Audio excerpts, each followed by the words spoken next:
dear friends, and welcome to Life of Love. I'm here with Victor Manzo. He is a chiropractor known as Dr. Vic. He's a business and spiritual mindset coach, a certified pediatric chiropractor, holistic wellness coach, and 3-time author and podcaster. So happy to have him here today. His most recent book is Decoding the Matrix, Powerful Tips for Unleashing Your Potential and Accelerating Your Spiritual Awakening. It came out this past May of 2022. Also, Dr. Vic has been known as the individual who helps people experience their dream life effortlessly. If I could say it effortlessly, that'd be good. How are you? Welcome, Victor. I'm doing amazing. Thanks for having me on. I'm really excited for our convo. Yeah, me too. I enjoyed getting to know you in the meet and greet, and so excited to get into the conversation. Right? I mean, we have so much in common with empowering and living that dream life. We're all about living in magic and accessing that soul energy that makes everything just a little more yummy, right? That's where all that's where the those things that we seek in life, that freedom we seek, and all the good stuff is there. Oh, the freedom.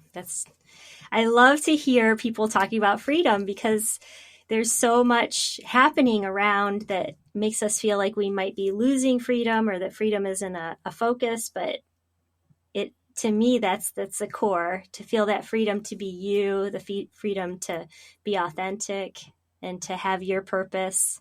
No one can tell you what that is. So that's sort of the scary part, right? Like, it's all up to you to find out what that is. How have you helped people discover that source of freedom when they feel stuck or they think that they're living an authentic life, but when you start talking to them, you really realize they're sort of being controlled, like they're giving away their power. Can you go into that a little bit? I think it's such a powerful message. It is. It's one of those things where it's the things that here's an easy one. What we get triggered so easily in today's world, right? So much more. I mean, it's so easy. You see many people, you go on Facebook or not Facebook, just social media in general, and you'll see arguing going on all the time.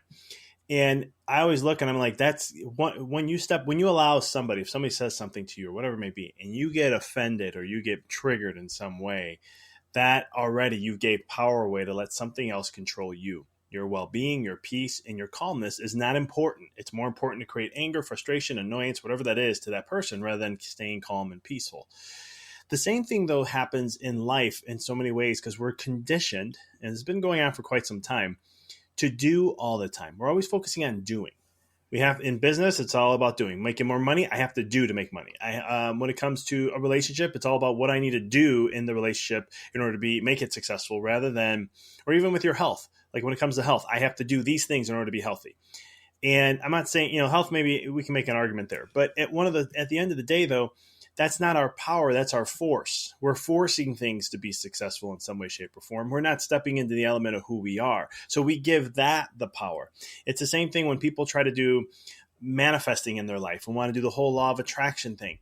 A lot of times what they're told and a lot of people share this, and it's so wrong in many ways, is that they're like, well, think about what you want to have and then have the feeling of what it is having it. That is giving your power away because the question is this, and I do this with clients a lot. Mm-hmm. When you do that, who has the power of creating those emotions? Is it you creating those emotions and stepping into those emotions, or is it the thing that you're thinking about that is creating those emotions? Now, for some people, they may think this is so simple and easy. How can that even be? But this is a very simplistic thing that creates so many errors and why these things, people don't achieve their dream life or don't align to it or get that freedom or whatever it may be, because you're allowing an event still to trigger you to have a response. The moment you lose the triggers is the moment you step back into your power.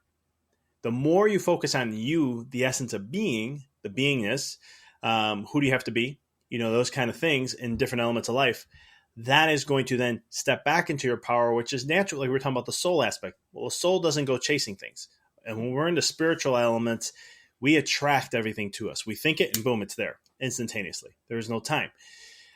We live in a 3D world. So in the physical realms, there's a little bit of a delay sometimes, but the same thing works.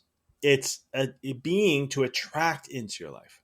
one of the worst advice I've ever been given in life when it goes against this, and I love sharing this, is, just go out and chase your dreams. Now, we've all used that. We've either used it in our life or we've been told that, or both. I've said it in the past, and I've been told that many times. And it goes against the essence of who you are. Your dreams come to you. You don't go chase them.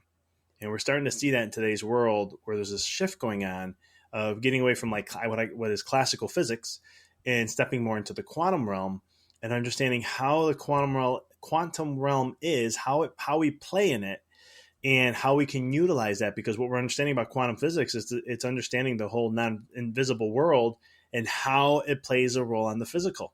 And we're just getting into this, and it's just so cool. But coming back to the power aspect, if we're focusing on what we have to do, or what are the things I have to do to, these are just verbiages to know that you're not in your power. Though, just saying, what is the things I have to do to be here? Or how am I going to get to this point? How am I going to, all those things you're forcing, and you're not stepping into your power of what you're naturally designed to do. And this is a huge thing that I see quite often. I am just so happy to hear you say that.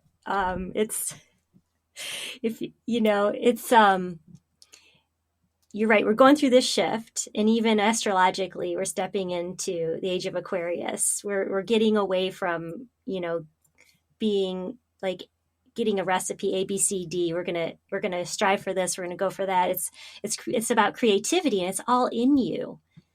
It's all in you. So you create, like, I think what you're saying is you create this container, like you allow the space within yourself. You're not shrinking or using your energy to go out. You're calling it in.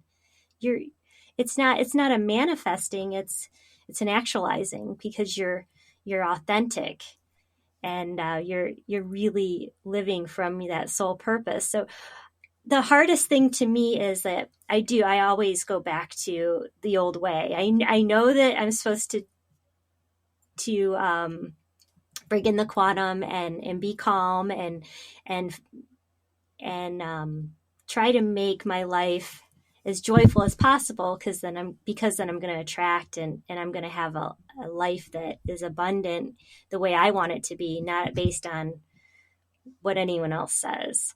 So I guess what I want to ask is what is something somebody can do to regularly return to that state, and what's a sign that you're slipping? Because, like you said, it's conditioned, it's epigenetics, it's all around us. We have to constantly, if you're not getting a material sign that you're doing the right thing, sometimes it's hard to know you are doing the right thing. So what's a sign that you're on the right path, or that, like you said, something to reset? The stuff I teach is always getting out of our head, right? So when it comes to what's a sign or what's something, it's going to be a feeling. You can look at it tapping into your right side of your brain, because that's where our emotional centers are and so forth. But it's a feeling in the body you get. Now, for some, maybe like, I don't know, that's foreign to me. Well, just look at your emotions. If they're not in a state of bliss, calm, joy, happiness, I wouldn't say happiness, just joy, bliss, peace, and calm. If you don't have those emotions showing up, then you're not in alignment. You're forcing.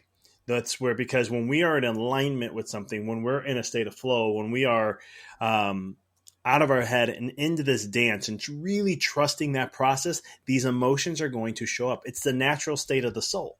So when we are in that space, those are the feelings that are going to guide us to know, oh, I'm in that space.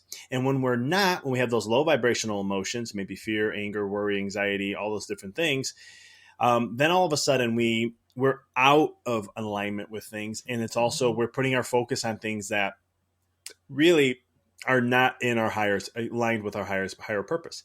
And so the emotions are going to show up. You're just going to wake up and not feel the greatest. You're just going to be in a mood, and you're just like, I don't know why I'm in this funk.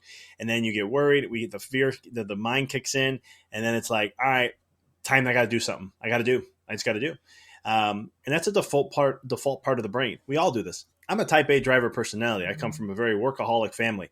And that's ancestral. So I even have farmers in my family from Italy, and the farms up in the mountains and all this stuff, and working and long days of work and all this stuff.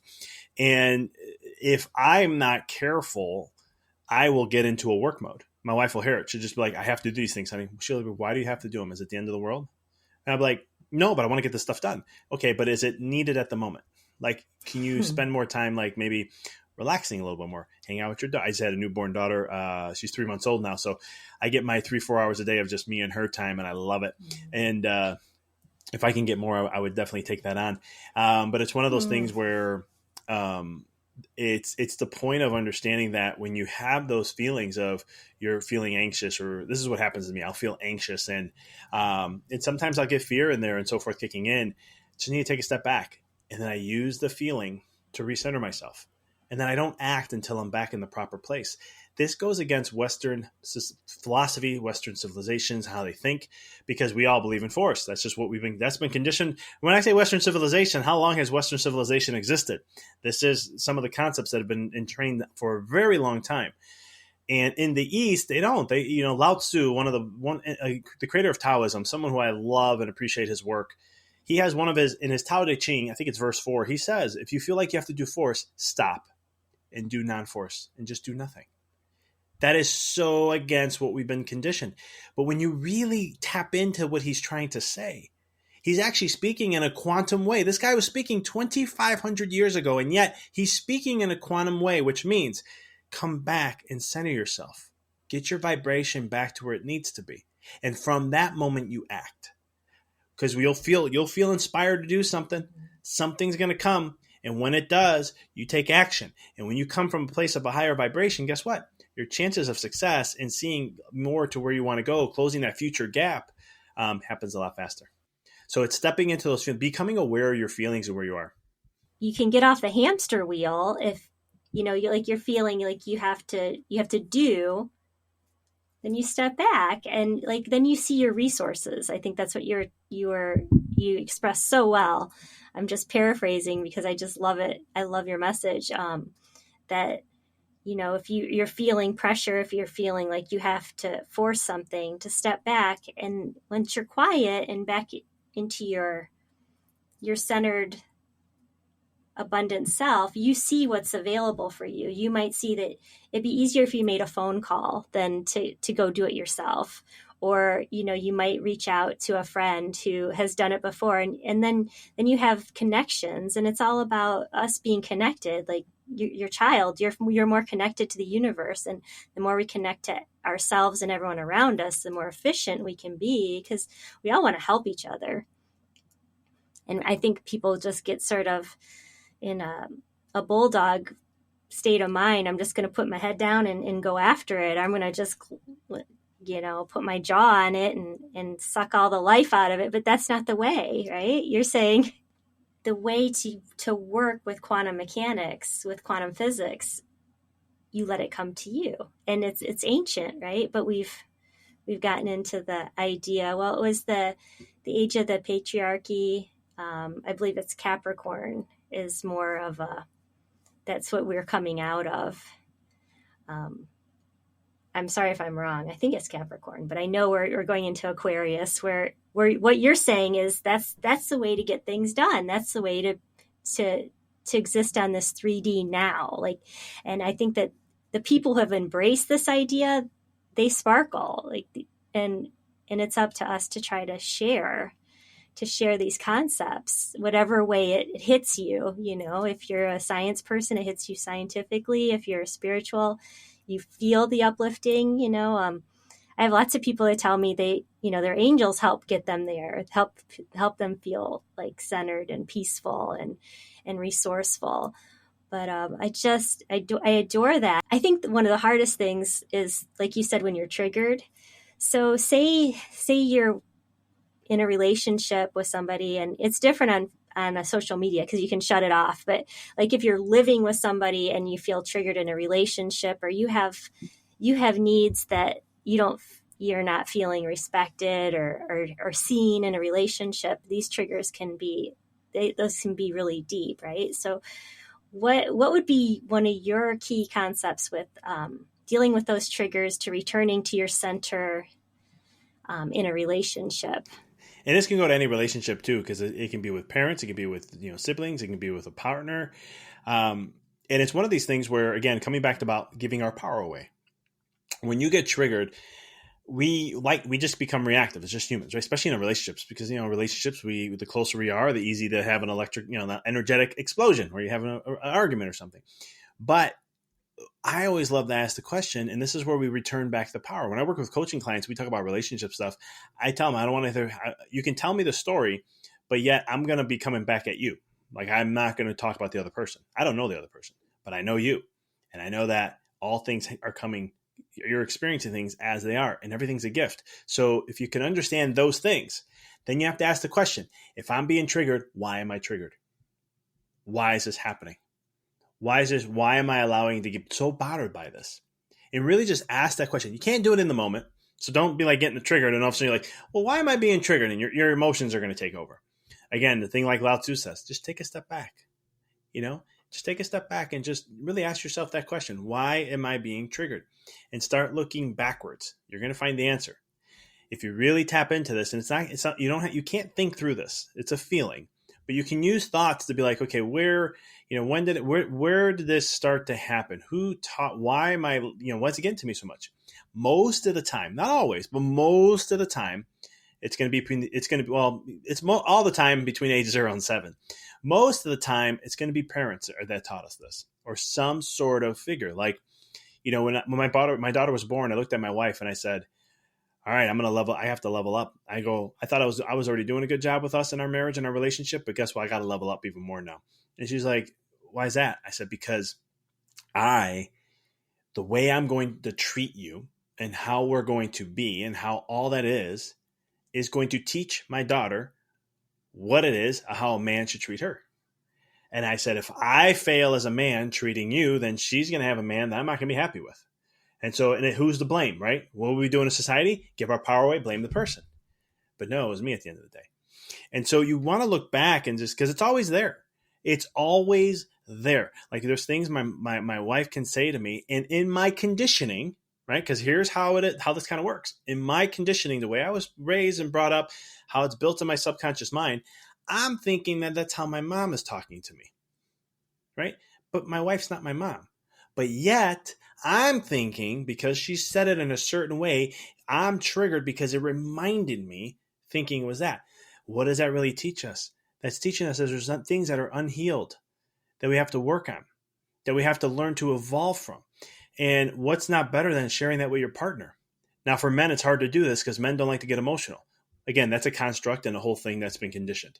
But when we can tap into that and get vulnerable, then all of a sudden it opens up the door. And with your partner, now they're learning more about you. And now what are you doing is you're strengthening your communication.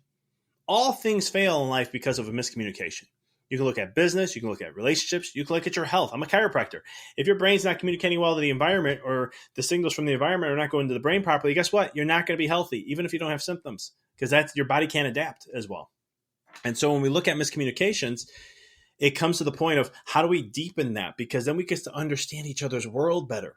And once you start, and that's the meaning of love to me, is understanding. Because when you really look at understanding the individual for who they are, you cannot love them more. You appreciate what they've gone through. You know that they've gone through a journey, and you're like, I'm going to try in my power to help support as much as I can. I'm not perfect at this. I still fail at times, and that's normal, and I'm always going to. But I'm always improving, though, as I go along in this journey. And so something as simple as that, by just asking the question, because triggers will always unveil either a conditioning or they unveil limiting beliefs. Right? Now, a trigger, for the most part, can also be something that you've taken from past relationships, thinking that the person is this because you're holding on to the past. So you're never going to evolve in your relationships. And one of the patterns you can see is you go from one relationship to the next relationship to the next relationship. You're like, why do I always attract this and this kind of relationship? There's twofold there. You're carrying on from the one before, and also there's conditioning. So this can get a little complicated, but I'm trying to keep it as simple as possible.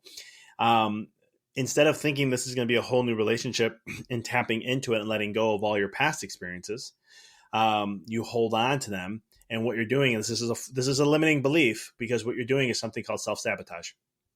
You're sabotaging yourself of what's potential for you, that what you really want to experience, by holding on to things. So there's a couple there. I can go deeper, but I'll leave it at that point for now. Mm-hmm.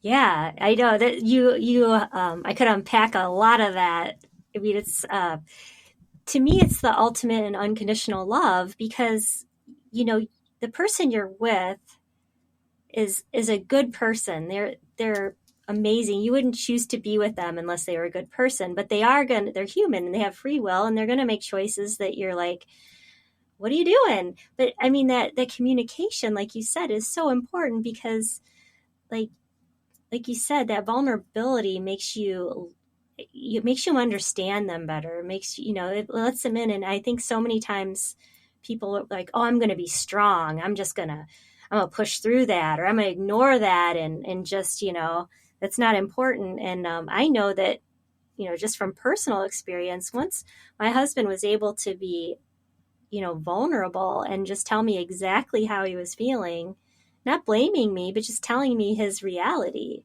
I was like, oh, thank God, I can work with that. You know what I mean? Like, you can't work with somebody who just is, so strong that they're just perfect. Nobody's perfect, right? And then if somebody shows imperfection, then you're more free to be imperfect too. And it's just like this beautiful dance of acceptance, but it does take a lot of courage, right? It does. And I mean, it's a lot. so it's But you're big. and then to acknowledge when somebody does it, That's it's that. like, thank you, you did that. That's Oh, I huge. wasn't taught this, so it took a lot of work, a lot of fails. Yeah. But it's one of the things too. Yeah. Like when you look at like a traditional Same. relationship, just to add a little bit onto this, is like for men, most of the time we are what is known as right brain weak, left brain dominant. And so, what does that mean? We're very good with language. We can very be straight point and direct. We're very good with that. Communicating to feel our emotions, we're not, right? Because that's right brain. We flip the script, go the other side. Females are going to be more right brain dominant, left brain weak. Now, this is not guaranteed. I mean, there's a chance of it being the opposite in relationships, but for the most part, what does that mean? Women feel, but it's hard for them to articulate what they feel. They'll say something. A male will come back and go, "Okay, so this is what you're feeling." No, that's not what I'm feeling. You're not listening to me. He's like, "This is literally what you just said." And then because there's the language, there's a disconnect between the emotions and the language, and so it's always a funny thing when it comes. So just understand that in a traditional now it's not always traditional. I really believe that in any relationship, there's always going to be left brain dominant and then there's a right brain dominant, and that's why we bind together in some ways too. And so there's always going to be someone who can't That's connect. why we're Yeah, attracted, it's one of right? the opposites attract. So just Yeah. knowing that part, then it helps both sides to go, okay, we're going to figure this out because neurologically, it's impossible. I don't know how we get together because we're from two different worlds. But at the same token, there are ways to bind those together. I saw a really funny meme last week, and it was like, there's a woman just dancing like crazy, and then there's a man just sitting there like looking like he wanted to go check Sports Center, and the caption was, in every relationship, there's always one really fun one and one boring one. And it's just like so. It is. I mean, opposites attract. My wife is extremely Uh, spontaneous. I'm not. I'm not saying I'm mm-hmm. not spontaneous. She's taught me how to be a little bit more spontaneous and get out of my way a little bit more. But I'm more very consistent and disciplined. This is just how I am and how I've been conditioned to be that way. And I kind of like it for the most part. But she's taught me to be a little bit Mm-hmm. more spontaneous at times, and I've learned to embrace that. Even when I want to fight it, I'm like, I'm just going to go with it. She's bringing something up, but then the same token, I'm like, well, if you're going to do that, then when I'm saying, hey, can you be a little more disciplined, and consistent? Just show that a little bit. So we're kind of compromising for both of us on sides. I love it how you're maximizing your strengths and acknowledging her strengths, and I think it's a recipe for growth. And it's just like being curious, like asking what's going on here, and just like you said, sometimes you just got to let things settle. If you're in an emotional state, just got to let things settle and let the water clear so you can see what's actually happening. and be, centered in what your purpose is, what your joy is, and just share what that is, because we think that someone loves us, they should be able to read our signals and read our minds, and or this, that doesn't happen. We just you gotta communicate in a loving, accepting way. And if you're wounded, that's giving your power away, because you've let them wound you, right? It's like it's placing blame on that person because you're saying they wounded you. Maybe, like you said, it's a gift. Maybe that hurt is your gift to see and work through it, and never have to deal with that wound again. And if we can appreciate people for what they've shown us, like they've shown up for us, and it might not be how we wanted, but that's a gift to have someone to be in our field and show up in a way that lets us be vulnerable or work through things. I mean, I think we're coming to a place where we can honor each other in that way, and having just that perspective, I just really appreciate, and I really look forward to. I'm gonna grab your book, because I love how you described it, and I didn't get a chance to read it before we met, so I appreciate you giving us some glimpse into it, and it's timely. We need it. Everyone's working through a lot of stuff right now. Very much so, and it's and the key thing on it all is just how not to let your mind get conditioned and controlled, and you stepping like for example, I hear, friends reach out and they tell me, look at the recession, look at all the signs of it, look at this, look at that, this is what's going to happen next. And I'm like, why put your energy there? And they're like, well, it's going to happen. I said, well, what you focus on expands. So you're becoming more of the problem. Focus on what you want to see happen. Focus on what you're excited about. Who cares if we go down that path? But if you stay focused on what you want to create, you're not going to be affected by it, or it'll be minimized. And they're like, well, how do you know? I said, well, millionaires came out of the Great Depression. Explain that one. Billionaires made 56% growth in their money, net worth, during COVID. Explain that one. I go, there's science to this. I'm not saying I'm an expert in this. I'm not saying I'm a master. I would never say I'm a master in anything. But I'm like, but there's principles that you can learn from. So just whatever you focus on expands. So put your energy into what you want to see. Same thing that comes like to a relationship. Focus on what you want to see happen in that relationship, and just keep your focus there, and don't get distracted by other things. It's harder to say, especially in a relationship, even in business too. Oh, yeah. Because like with money, right? Don't focus on the debt. Well, I'm just computing debt. That just keeps coming. Stop focusing on the debt. Focus on what you want to create. Focus on why you're doing this. Focus on what matters most. The money will take care of itself. In life, and this is one thing I always share people, if you look back at your life, everything always worked out the way it was supposed to. If you really look at your life and connect the dots, because you can't connect the dots in the moment, you can't connect the dots of the future, you're not there.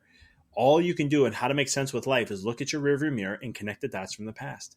And when you really get honest with yourself, you're going to see how everything worked out the way you needed it to.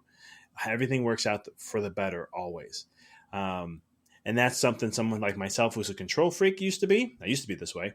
I had to control my destiny. I had to make sure everything was moving in the way I wanted it to move, and so forth. And now I'm like, it's going to be what it's going to be. I know where I'm going. I know what I'm going to achieve, but I'm not going to control how it gets there. I'm not going to control all that. I'm going to let that go. And I know everything's going to work out. I just got to keep focused on where I'm at, keep my focus on my vision, keep my focus on my energy. And as long as I do that, everything's going to work out the way it's supposed to. And I've done it so many times before, because I asked that question, right? I'm like, okay, I'm playing bigger in this now. And I look back and I go, okay, when did this show up? Well, look at this time in my life. Look at this time in my life. Look at that point in my life. And everything worked out. So it's just looking back and, build that confidence from there. Mm-hmm. Yeah, like you said, the trust and the, just trust in you're in your value system. You're in control. I know it's easier to say than to practice, but I think that it's an ideal to work toward. You made me think of something.